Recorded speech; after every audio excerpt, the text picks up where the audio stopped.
Halo sobat-sobat Universe pencandu film, kembali lagi bersama Universe Review Film. Bagaimana kabarnya sobat-sobat Universe kalian? Semoga kita semua dalam keadaan bahagia selalu ya. Dalam kesempatan kali ini, Universe Review Film akan mereview film bergenre drama thriller sport yang dirilis tahun 2015 yang ceritanya diambil berdasarkan kisah nyata Rob Hall yang diperankan sangat brilian oleh Jason Clarke.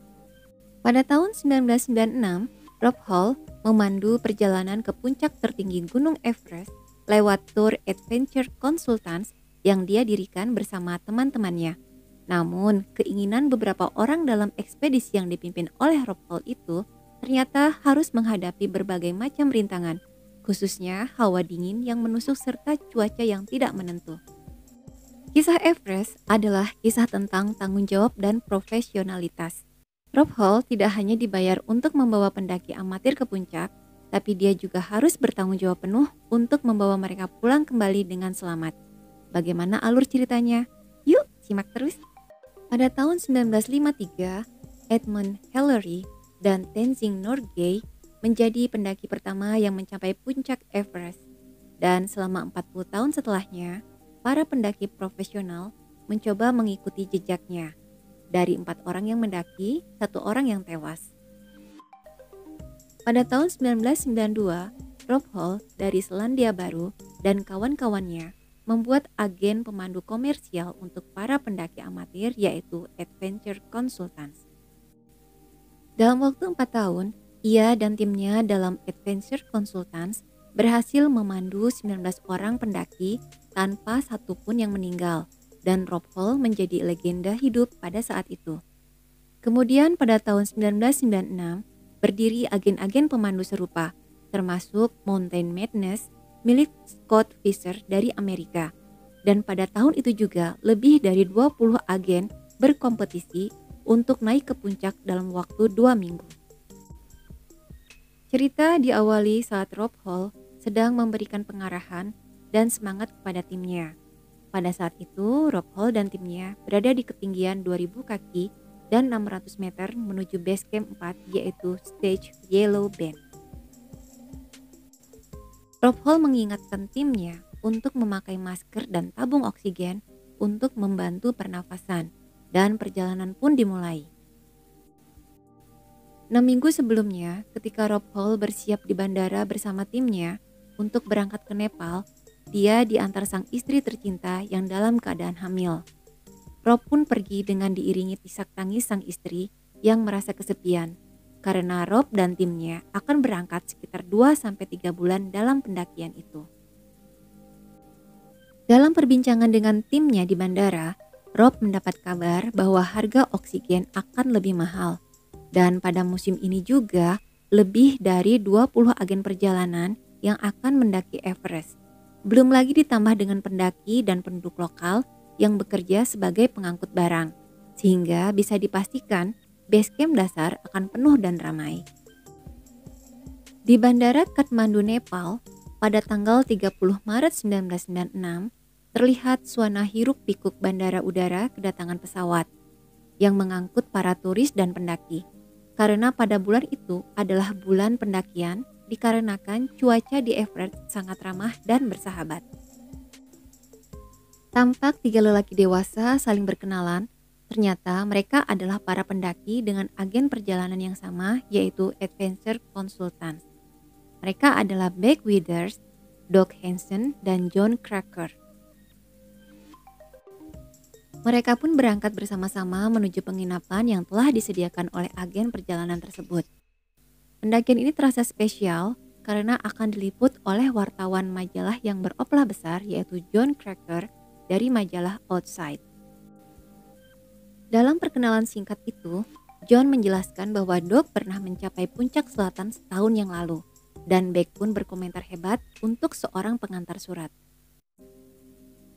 Perlu diketahui, Doug bekerja di 2 tempat yang berbeda yaitu sebagai pengantar surat dan tukang kayu yang mengumpulkan uang hanya untuk biaya naik ke Everest. Sungguh pengorbanan yang sangat hebat demi hobi yang sangat ekstrim. Berikutnya diperlihatkan para kru Adventure Consultants berkumpul dengan para pendaki yang akan dipandunya, dan Rob memberikan sambutan pada pertemuan pertamanya di sebuah hotel. Rob menyampaikan bahwa adventure consultant menawarkan suatu pengalaman yang tidak bisa diungkapkan dengan kata-kata, tetapi juga ada kata-kata yang tidak bisa dituliskan di brosur, yaitu penderitaan. Penderitaan untuk mencapai puncak Everest. Selanjutnya, Rob menyuruh Mike, salah satu timnya, untuk memperlihatkan jempol kakinya yang harus hilang karena pendakian ke Everest. Secara singkat, Rob menjelaskan kondisi gunung Everest. Pada dasarnya, manusia tidak diciptakan untuk bisa bertahan lama di ketinggian di mana Boeing 747 biasa terbang. Lebih lanjut, Rob menjelaskan, ketika sudah berada di posisi South Goal, maka tubuh manusia akan sekarat, betul-betul sekarat, dan inilah alasan tempat itu dinamakan zona kematian. Rob menjelaskan bahwa ia mempunyai rencana akan membawa mereka ke atas dan menurunkannya secepat mungkin. Para pendaki pun berteriak, "Kamu bisa, Rob!" Dan semuanya pun tertawa. Rob mengatakan bahwa rencana sampai di puncak adalah tanggal 10 Mei dan sekarang tanggal 30 Maret. Berarti mereka mempunyai waktu 40 hari untuk membiasakan tubuh dan pikiran sebelum sampai ke puncak. Selanjutnya, Rob memperkenalkan anggota tim satu sama lainnya, yaitu Beck Withers, asal Texas, Mike Broom, orang yang tadi jempol kakinya hilang. Selanjutnya ada Andy Harris, yang berasal dari negara Kanada, Doug Hansen, John Tex, dan yang terakhir pendaki wanita asal Jepang yang telah mendaki 6 gunung tertinggi di dunia dan ingin mengakhiri puncak ketujuhnya di Everest, yaitu Yasuko Namba. Rob pun memberikan semangat bahwa mereka semua harus menaklukkan Everest dan semua pendaki pun bertekad untuk sampai di puncak Everest.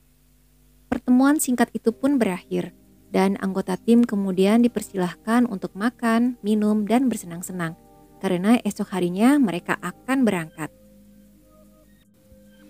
Adegan berikutnya, para pendaki sudah menaiki pesawat sewaan menuju desa Lukla, yaitu desa yang terdekat dengan puncak Everest yang bisa disinggahi oleh pesawat yang berada di ketinggian 2.860 meter di atas permukaan laut atau disingkat DPL. Di sana sudah terlihat para porter yang menunggu kedatangan para pendaki untuk membawa mereka ke desa berikutnya, yaitu desa Namche Bazar dengan ketinggian 3.750 meter DPL. Di desa itu, para pendaki harus memperlihatkan izin pendakian dan selanjutnya mereka berjalan menuju Biara Tengboshe dengan ketinggian 3.867 meter DPL. Di biara itu, para pendaki meminta doa restu dan keselamatan kepada para biksu Buddha. Setelah menempuh perjalanan yang cukup melelahkan, akhirnya mereka sampai di base camp Everest dengan ketinggian 5.367 meter DPL. Di base camp inilah semua persiapan teknis dan mental disiapkan. Mereka disambut oleh Helen Walton, dia adalah manajer base camp. Helen bertugas menyiapkan segala kebutuhan para pendaki seperti makan dan minumnya, termasuk menunjukkan di mana toilet, dapur, serta tenda untuk tidur para pendaki selama tinggal di base camp. Di sana juga ada dokter yang memeriksa dan memantau kesehatan mereka sehingga siap melakukan pendakian. Setelah aman dan terkendali, Rob pun berjalan-jalan memantau keadaan base camp yang ramai dan penuh sesak oleh para pendaki. Tak sengaja, Rob bertemu dengan Scott Fisher, teman dan pesaingnya dalam pendakian. Dia juga adalah pemilik agen pendakian Mountain Madness. Mereka pun mengobrol tentang kegilaan para pendaki yang dibimbing oleh pendaki amatir dan belum punya banyak pengalaman. Selanjutnya, di dalam tenda utama agen Adventure Consultants, tampak Rob memperkenalkan dokternya yang bernama Carol. Dokter itu menerangkan dan memberi masukan tentang pendakian gunung dari sudut pandang kedokteran, yaitu bahwa hal terpenting dalam perjalanan menuju puncak Everest adalah oksigen, serta mempersiapkan kondisi tubuh yang prima karena udara yang tipis di atas sana. Jadi, selama 1 bulan ke depan, sebelum mendaki ke puncak, para pendaki akan menyesuaikan diri dalam 3 base dan akan kembali ke base camp setelah mereka menyesuaikan diri di tiap base-nya. Dan persiapan pun dimulai. Cerita berlanjut saat mereka menuju ke base camp 1 dengan ketinggian 5.944 meter DPL. Di ketinggian itu oksigen sudah menipis dan konsekuensinya bisa terserang penyakit hipotermia, yaitu penurunan suhu tubuh secara drastis. Juga bisa berbicara dan berperilaku tidak normal. Contohnya, ketika seseorang yang kekurangan oksigen, dia akan berhalusinasi dan membuka pakaian karena merasa kegerahan. Sedangkan dia sedang berada di posisi ketinggian lebih dari 5.000 dpl. Ada juga sindrom edema cerebral, yaitu ketika otak kelebihan cairan yang menyebabkan pendaki tidak bisa bergerak dan bisa membunuhnya. Dan satu lagi sindrom yang berbahaya yaitu edema pulmonum, yaitu ketika paru-paru dipenuhi oleh cairan, sampai pendaki merasa seperti tenggelam. Dan satu-satunya cara mengobatinya adalah dengan membawanya turun secepatnya. Dan itulah tugas pemandu yang dijalankan oleh adventure consultant, yaitu membawa hidup-hidup para pendaki sebagai prioritas utama. Berikutnya, pada tanggal 23 April 1996, diperlihatkan tim sudah berada di base camp 2 dengan ketinggian 6.492 meter dpl. Dan seperti biasa, Rob memastikan semua tim dalam keadaan sehat dan fit. Kecuali tampak Doug terbatuk-batuk dan disarankan untuk menemui dokter ketika kembali lagi ke base camp utama. Sesudah istirahat dan menyesuaikan suhu di base camp 2, tim pun kembali ke base camp utama. Diperlihatkan Doug sedang diperiksa oleh dokter, dan dokter menyatakan bahwa Doug sehat dan hanya disuruh beristirahat dan minum obat sebagai pencegahan. Di adegan berikutnya, tampak Scott Fischer dan timnya membicarakan betapa penuh sesaknya Everest pada musim ini. Dan Scott merasa khawatir dengan keselamatan semua orang-orang, terutama para agen perjalanan yang belum berpengalaman. Dia merasa bahwa naik ke Everest adalah persaingan antar konsultan pendakian, di mana setiap konsultan pendakian yang berhasil membawa timnya naik ke puncak, maka otomatis konsultan tersebut akan menjadi terkenal. Dan ujung-ujungnya adalah akan banyak klien yang mendaftar di konsultan tersebut. Perlu diketahui bahwa pada tahun 1996, biaya untuk naik ke Everest melalui agen perjalanan adalah sebesar $650.000 Amerika. Atau sekarang jika dikalikan dengan kurs Rp15.000, yaitu sekitaran Rp975 juta. Biaya yang sangat mahal, juga dengan resiko kematian yang sangat tinggi. Berikutnya, terlihat timnya Rob sudah berada di ketinggian 7.132 meter dpl yang disebut Lhotse Face. Dengan hati-hati mereka berjalan, langkah demi langkah mendaki dengan penuh semangat. Tetapi dalam perjalanan itu tampak Backwithers sangat kelelahan, sehingga Rob memutuskan untuk kembali ke base camp utama. Dalam perjalanannya menuju base camp utama, tampak para pendaki sedang mengantri, menunggu giliran untuk menyeberangi jurang yang sangat curam.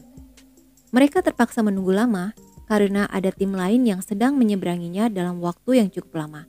Dan hal itu sangat menyiksa tim berikutnya, dikarenakan cuaca ekstrim yang sangat dingin sekali.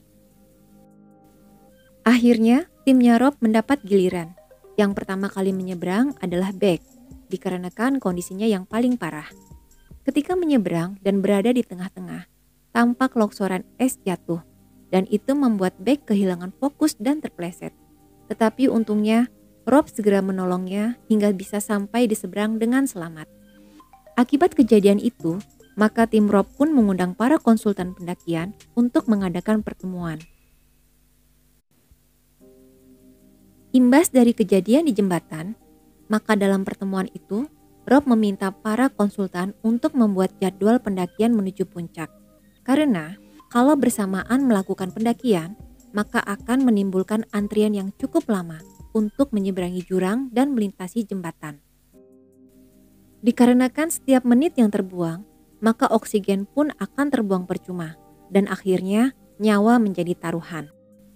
Dari pertemuan itu, terungkap bahwa mereka mempunyai rencana pada tanggal 10 Mei mereka ingin sampai di puncak.